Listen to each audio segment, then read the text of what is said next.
चलिए शुरू करते हैं पृथ्वी की गतियाँ। अध्याय 3 है, वर्ल्ड ज्योग्राफी चल रहा है, अध्याय 3 चल रहा है।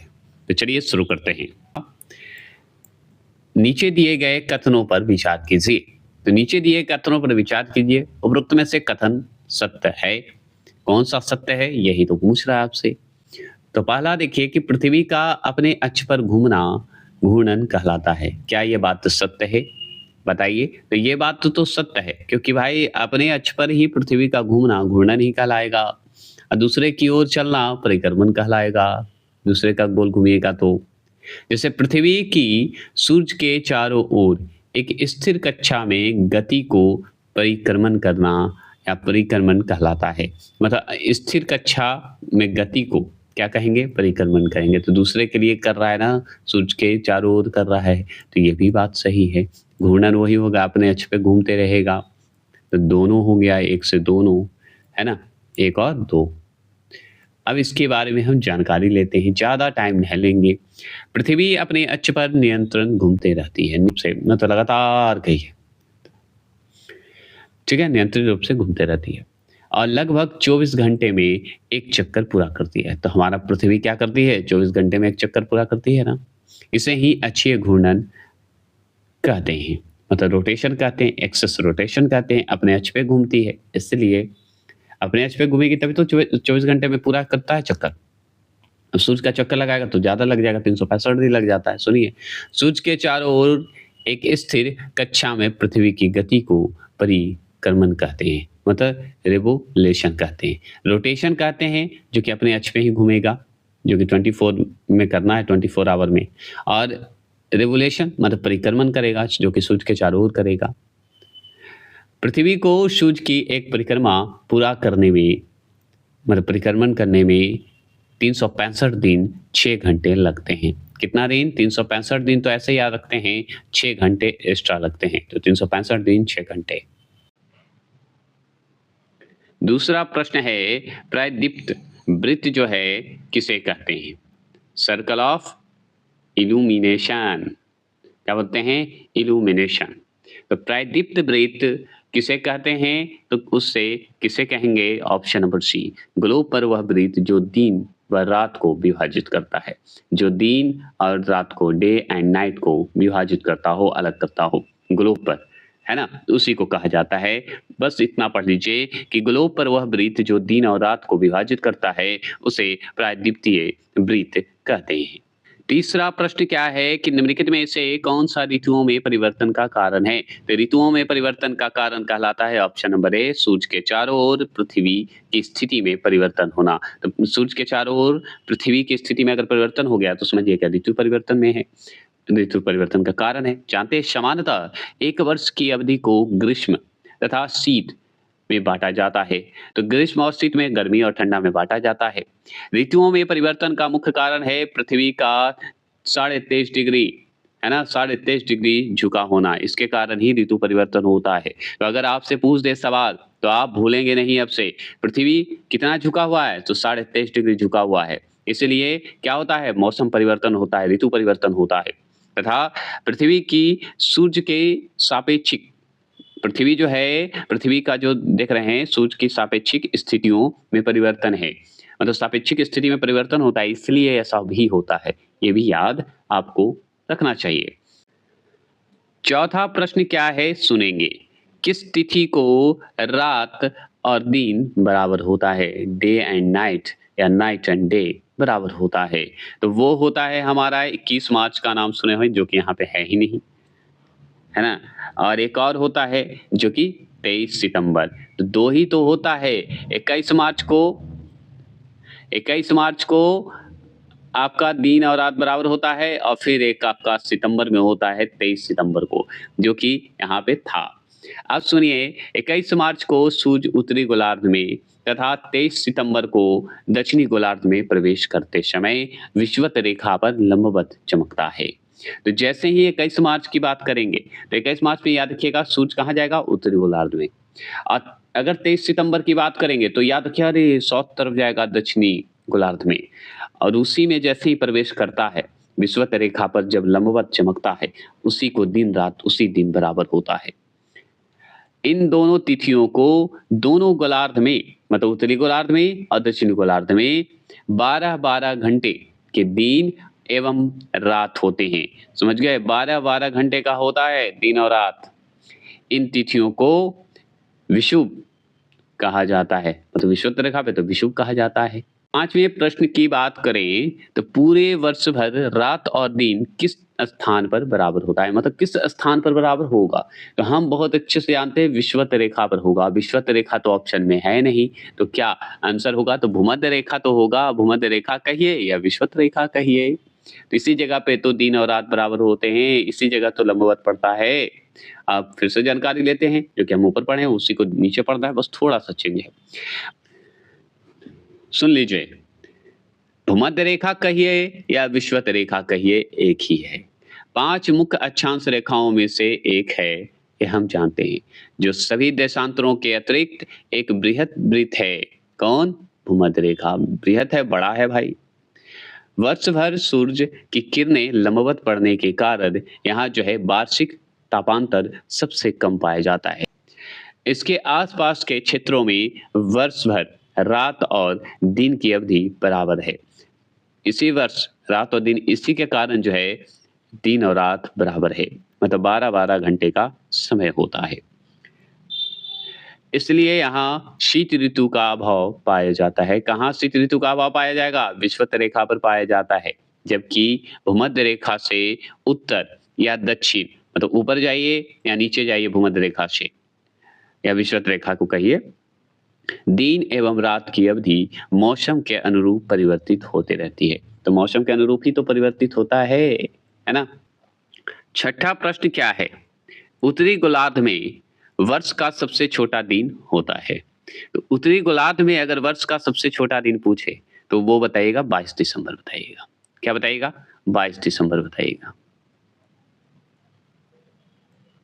22 दिसंबर, चलिए हम जानते हैं। कितने गोलार्ध हैं? 2 गोलार्ध हैं, एक उत्तरी गोलार्ध है, एक दक्षिणी गोलार्ध है। ये तो जान गए कि भाई उत्तरी गोलार्ध और दक्षिणी गोलार्ध हम जान गए, और जान लीजिए और भी इंपॉर्टेंट क्या है। तो उत्तरी गोलार्ध जैसे ही होगा, उत्तरी गोलार्ध में अगर पूछे सबसे छोटा दिन अगर पूछे, तो आप याद रखिए सबसे छोटा दिन भाई कब होगा उत्तरी गोलार्ध में? तो ठंडा के समय होगा। तो ठंडा के समय मतलब विंटर सोल्स्टिस बोला जाता है, अर्थात 22 दिसंबर को। तो 22 दिसंबर को क्या होता है? सबसे छोटा दिन। और सबसे छोटा दिन कब होगा? ठंडा में। कहाँ पे? उत्तरी गोलार्ध में। ऐसे शीत क्या बोलते हैं? ऐनांत बोलते हैं, ऐनांत बोलते हैं, इंग्लिश में विंटर सोल्स्टिस बोलते हैं, जो कि 22 दिसंबर को होता है सबसे छोटा दिन। कहाँ पे? उत्तरी गोलार्ध में। अब इससे ज्यादा तो मैं नहीं समझा सकता। अब इसी में पूछ दिया कि सबसे बड़ा दिन बताइए। सबसे बड़ा दिन, जैसे सबसे छोटा दिन हम उत्तरी गोलार्ध में जान गए कि 22 दिसंबर, तो सबसे बड़ा दिन बताइए। तो सबसे बड़ा दिन अगर पूछे उत्तरी गोलार्ध में तो हम बताएंगे कि भाई गर्मी में ही होगा सबसे बड़ा दिन, जिसे ग्रीष्म ऐनांत होते हैं और जिसे समर सोल्स्टिस बोलते हैं, जो कि 21 जून को होता है। कब होता है? 21 जून को होता है। ये भी क्लियर हो गए। अब चलिए इसके विपरीत अगर बात करें, दक्षिणी गोलार्ध चले जाइए, जो कि मैंने बोला कि उत्तरी गोलार्ध दक्षिणी गोलार्ध 2 बटा हुआ है। अब दक्षिणी गोलार्ध में अगर चलेंगे तो सबसे छोटा दिन अगर बोल दे कि दक्षिणी गोलार्ध में हम गए और सबसे छोटा दिन बोले, तो हम बोलेंगे सबसे छोटा दिन तो 21 जून को होगा। क्यों? क्योंकि उधर तो 22 दिसंबर को हो गया सबसे छोटा दिन, लेकिन दक्षिणी गोलार्ध जब नीचे की ओर आइएगा ग्लोब के अनुसार, तो आपको पता चलेगा 21 जून को। ठीक है, 21 जून को छोटा दिन होता है। और सबसे बड़ा दिन दक्षिणी गोलार्ध में कब होगा? तो 22 दिसंबर को होगा। उल्टा हो जाता है, 22 दिसंबर को सबसे बड़ा दिन हो जाएगा दक्षिणी गोलार्ध में, और सबसे छोटा दिन 21 जून को हो जाएगा दक्षिणी गोलार्ध में। और यही उत्तरी गोलार्ध में चले जाइएगा तो उत्तरी गोलार्ध में सबसे छोटा दिन 22 दिसंबर को होगा और सबसे बड़ा दिन जो है जून में होगा, जो कि गर्मी में होगा। भूलिएगा नहीं ना। 7वें प्रश्न का बात करेंगे। 7वां प्रश्न है, निम्नलिखित तिथियों में से किसमें दोपहर को आपकी छाया सबसे छोटी होती है?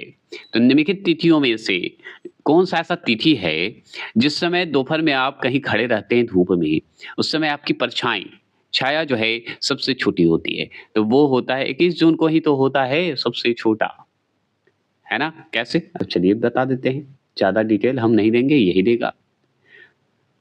सूर्य जब किसी स्थान पर लंबवत दूरी पर होगी, अगर सूर्य का प्रकाश अगर किसी लंबवत दूरी पर है तो सबसे छोटी छाया बनेगी। दूरी पर पड़ेगा तो 21 जून ग्रीष्म अयनांत को। सूर्य जो है कर्क रेखा पर लंबवत चमकता है।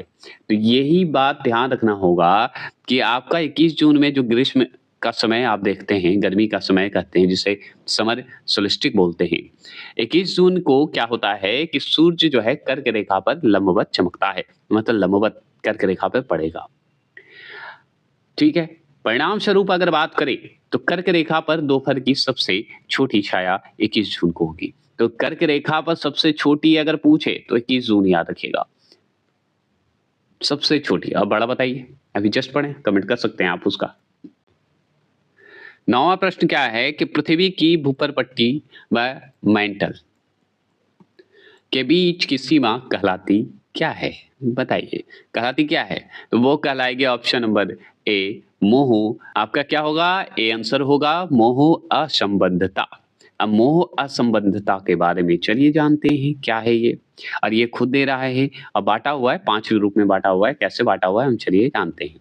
तो देखिए, पृथ्वी की विभिन्न परतों के मध्य पाई जाने वाली घनत्व संबंधी असंबद्धताओं को विभिन्न नामों से जाना जाता है। किस नाम से? विभिन्न नाम से, अलग-अलग नामों से जानते हैं। जिसमें पहला आप जानते हैं कोनराड, कोनराड असंबद्धता। ठीक है, कोनराड असंबद्धता, जो कि ऊपरी क्रस्ट और निचली क्रस्ट के मध्य होते हैं। तो ऊपरी क्रस्ट और निचली क्रस्ट के बीच क्या होगा? तो आप जान लीजिए कोनराड होगा। ऊपरी क्रस्ट है और निचली क्रस्ट है, इन दोनों के मध्य क्या होगा? तो कोनराड होगा। कोनराड क्या होगा? कोनराड असंबद्धता होगा। और जान लीजिए, आप अभी जस्ट पढ़े मोह असंबद्धता।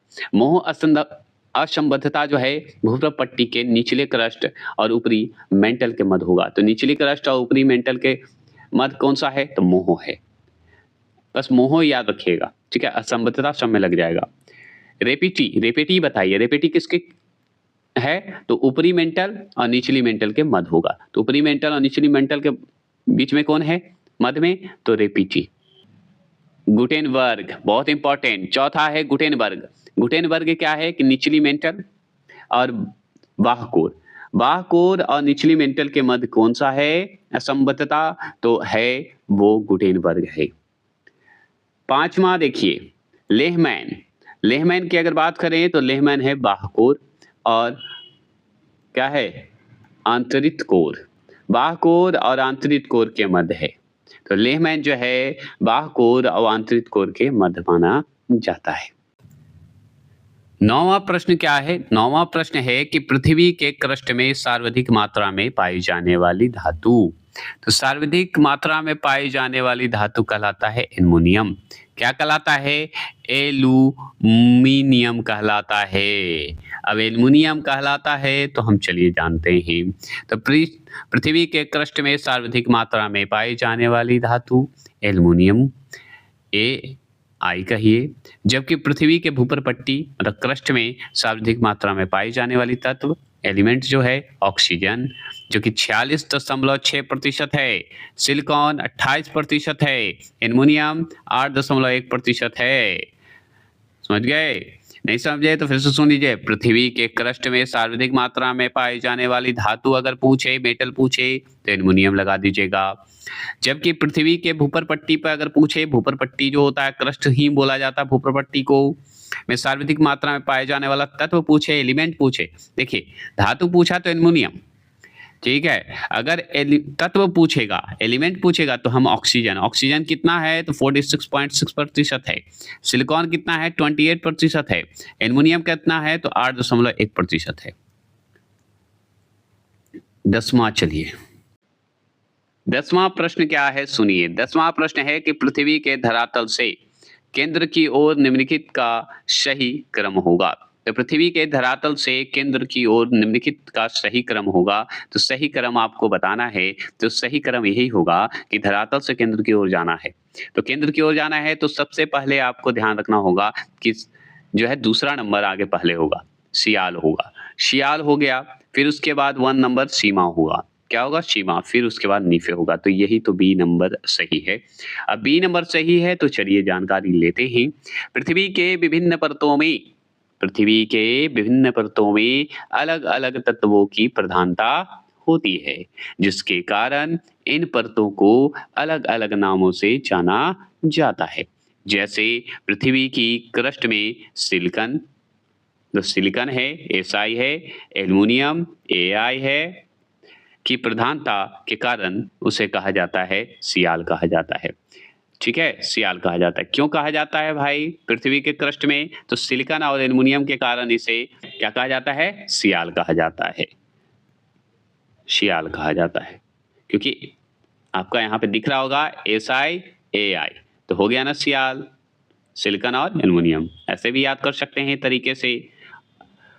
और सुन लीजिए, मेंटल कहा जाता है। मेंटल में जो है क्या होता है? सिलिकॉन तो होता ही है और मैग्नीशियम की भी अधिकता के कारण सीमा कहा जाता है। तो सीमा होगा ना, अगर मैग्नीशियम का शॉर्ट देखें तो एमजी होगा और सिलिकॉन का एसआई होता है, तो एसआई और एमजी को मिला दीजिए तो सीमा हो गया, तो सीमा कहा जाता है। तो मेंटल में ये पाया जाता है सिलिकॉन और मैग्नीशियम, जिसमें सीमा हो गया, सीमा कहा जाएगा। और क्रस्ट में क्या पाया जाता है? क्रस्ट में आपको सिलिकॉन तो पाया जाएगा, एल्युमिनियम भी पाया जाता है, तो ये हो गया एल्युमिनियम सियाल हो गया। अब देखिए, इतना तो जान गए, अब ये भी जान लीजिए कि पृथ्वी के केंद्र की बात हो रही है क्रोड में। अब क्रोड में क्या होता है? तो निकेल एवं लौ होता है। तो निकेल का शॉर्ट फॉर्म होता है Na और लोहे का होता है Fe, मतलब आयरन का, तो Fe। तो Fe और Na और Fe मिलकर क्या बनेगा? नीफे। तो अधिकता के कारण क्या होता है? नीफे कहा जाता है। तो निकेल और लोहा ज्यादा मात्रा में होता है केंद्र में, क्रोड में, इसलिए इसे नीफे कहा जाता है। पृथ्वी के कोर में निकेल और फेरस, पृथ्वी के अगर कोर की बात हो रही है तो उसमें भी Na होता है और लोहे का रूप मतलब फेरस, Fe से मिलकर क्या बना? नीफे बन गया। तो यही तो हम फिर पढ़े, है ना? आगे चल। 11वें प्रश्न की अगर बात करते हैं, किसकी? 11वां प्रश्न हम देखेंगे। स्वेस, स्वेस ने पृथ्वी की आंतरिक भाग को 3 भागों में विभाजित किया है। स्वेस जो हैं वो पृथ्वी के आंतरिक भाग जो है, अंदर के भाग 3 भाग में विभाजित किए हैं। निम्नलिखित में से कौन विभाजित भागों में शामिल नहीं है? तो 3 भागों में विभाजित किए हैं वो तो हम जानते हैं, सियाल, सीमा और नीफे। तीनों को हम पढ़ चुके हैं। तो ये आपका जो है सब स्टेंटम, ये जो है सब स्टेटम जो है ये नहीं है। क्यों नहीं है? क्योंकि हम ये तीनों के बारे में पढ़ चुके हैं। स्वेप्स ने पृथ्वी के आंतरिक भाग को विभिन्न तत्वों के प्रधानता के कारण क्या किए हैं? 3 परतों या भागों में विभाजित किए। परत कही है, भाग कही है, एक ही है। सबसे ऊपरी भाग बताया गया है सियाल को, क्योंकि इसमें सिलिकॉन और एल्युमिनियम मिलकर बना है, उसी का नाम है सियाल। अब मध्य भाग को कहा गया, मतलब बीच वाले भाग को कहा गया सीमा। सीमा क्यों कहा गया? क्योंकि इसमें सिलिकॉन और मैग्नीशियम है, इसलिए। ठीक है, सीमा कहा गया है। एमजी एमए कर दिया है, कोई दिक्कत नहीं है। आंतरिक भाग को कहा गया है नीफा, मतलब नीफे कहा गया। नीफा मतलब वो अरुणाचल प्रदेश वाला हो गया, नीफे। तो ये ध्यान रखना है, आंतरिक भाग को कहा गया नीफे। नीफे मतलब निकेल और फेरान, मतलब लोहा की मात्रा। Na और Fe मिला हुआ है, उसी को कहते हैं। तो ये तीनों सही है और ये बांटने वाले कौन थे? स्वेस जी। 12वां प्रश्न है कि धरातल से भूगर्भ की ओर जाने पर गहराई के साथ तापमान वृद्धि की दर क्या है? तो उसका है option number D, 1 degree Celsius प्रति 32 मीटर है। क्या है? 32 मीटर है। 1 डिग्री सेल्सियस प्रति 32 मीटर है, 32 मीटर है। अब चलिए जानते हैं, धरातल से भूगर्भ की ओर जाने पर गहराई के साथ तापमान में वृद्धि होती जाती है। इसका कारण है गहराई के साथ दाब में होने वाली वृद्धि। दाब होगा तभी तो वृद्धि होगा। इसके कारण पृथ्वी के अंदर चट्टानें तरल अवस्था में पाई जाती है। तरल मतलब पिघले हुए अवस्था में। ताप में वृद्धि की दर दर जो होता है, वृद्धि की दर प्रति 32 मीटर की गहराई पर 1 डिग्री सेल्सियस है। कितना है? 1 डिग्री सेल्सियस है। 13वां प्रश्न क्या है? सुनिए, पृथ्वी के आंतरिक कोर की गहराई कितनी है? तो पृथ्वी के आंतरिक कोर की गहराई कितनी है? तो वो है ऑप्शन नंबर ए, 500 मतलब 5150 किमी से लेके 6371 किमी है। मतलब 5150 किमी से लेकर 6371 किमी तक है। ऐसे याद रख सकते हैं, हर ढंग से याद रखिए। चलिए जानते हैं, 2900 किमी की गहराई से 5150 किमी मतलब 5150 किमी की गहराई तक बाह्य कोर मतलब आउटर कोर तथा 5150 किमी से 6371 किमी तक जो है आंतरिक कोर मिलता है। देखिए 5150 किमी मतलब 5150 किमी की गहराई तक जाइएगा तो बाह्य कोर है। अगर मान लीजिए 5150 किमी से लेके 6371 किमी के गहराई तक जाइएगा तो आंतरिक कोर है। ठीक है, आंतरिक कोर आपको मिल जाएगा, इनर कोर मिल जाएगा। 14 प्रश्न क्या है सुनिए, पृथ्वी के केंद्र में पाए जाने वाले चुंबकीय पदार्थ को कहते हैं। तो पृथ्वी के केंद्र में पाए जाने वाले चुंबकीय पदार्थ को क्या कहते हैं? तो निकेल कहते हैं। Na से हम लोग इसे इंडिकेट करते हैं।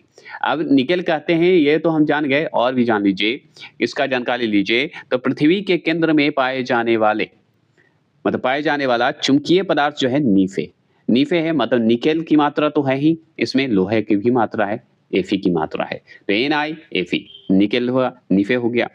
ठीक है, निकेल और लोहा मिलके पृथ्वी का चुंबकीय क्षेत्र इसके कोर में जो है प्रवाहित लौह धातुओं से विद्युत धारा द्वारा जो है उत्पन्न होता है। कैसे? लौह धातुओं से विद्युत धारा द्वारा जो है उत्पन्न किया जाता है, जो कोर से निकलने वाली ऊष्मा संवहनीय धाराओं के द्वारा बाहर निकलती है। किसके द्वारा? ये सब संवहनीय धाराओं के द्वारा बाहर निकलती है। यही आपका हो गया पृथ्वी की गतियां। अब नेक्स्ट टॉपिक छोटा सा और है जो कि बहुत अच्छा है, अध्याय 4, वो भी चलिए हम खत्म कर देते हैं, जिससे आपको आसानी से जल्दी वर्ल्ड ज्योग्राफी खत्म हो। 18 अध्याय है, लेकिन 18 अध्याय में एकदम छोटा-छोटा अध्याय है, तो जल्दी खत्म करेंगे। और अगर ज्योग्राफी का डाला हूँ तो 3 टाइम डालूँगा, 3 वीडियो डालूँगा, जिससे आपको आसानी से वर्ल्ड ज्योग्राफी पढ़ के जाइए, एग्ज़ाम निकाल के आइए। क्योंकि हमें वन लाइनर महा मैराथन लाने जा रहा हूँ, जो कि स्पेशली आपके लिए ला रहा हूँ। तो चलिए मिलते हैं फिर। जय हिंद, जय भारत। आप हमेशा याद रखिए, कोई भी एग्ज़ाम देने जाएँ, कोई भी इंडिया का कोई भी एग्ज़ाम देने जाएँ, ज़रूर से ज़रूर पढ़ के जाएँ। एनसीईआरटी गवर्नमेंट जॉब के लिए बोल रहा हूँ, और याद रखेंगे, आप हैं तभी हम हैं, हमेशा याद रखिएगा। चलिए मिलते हैं फिर। जय हिंद, जय भारत।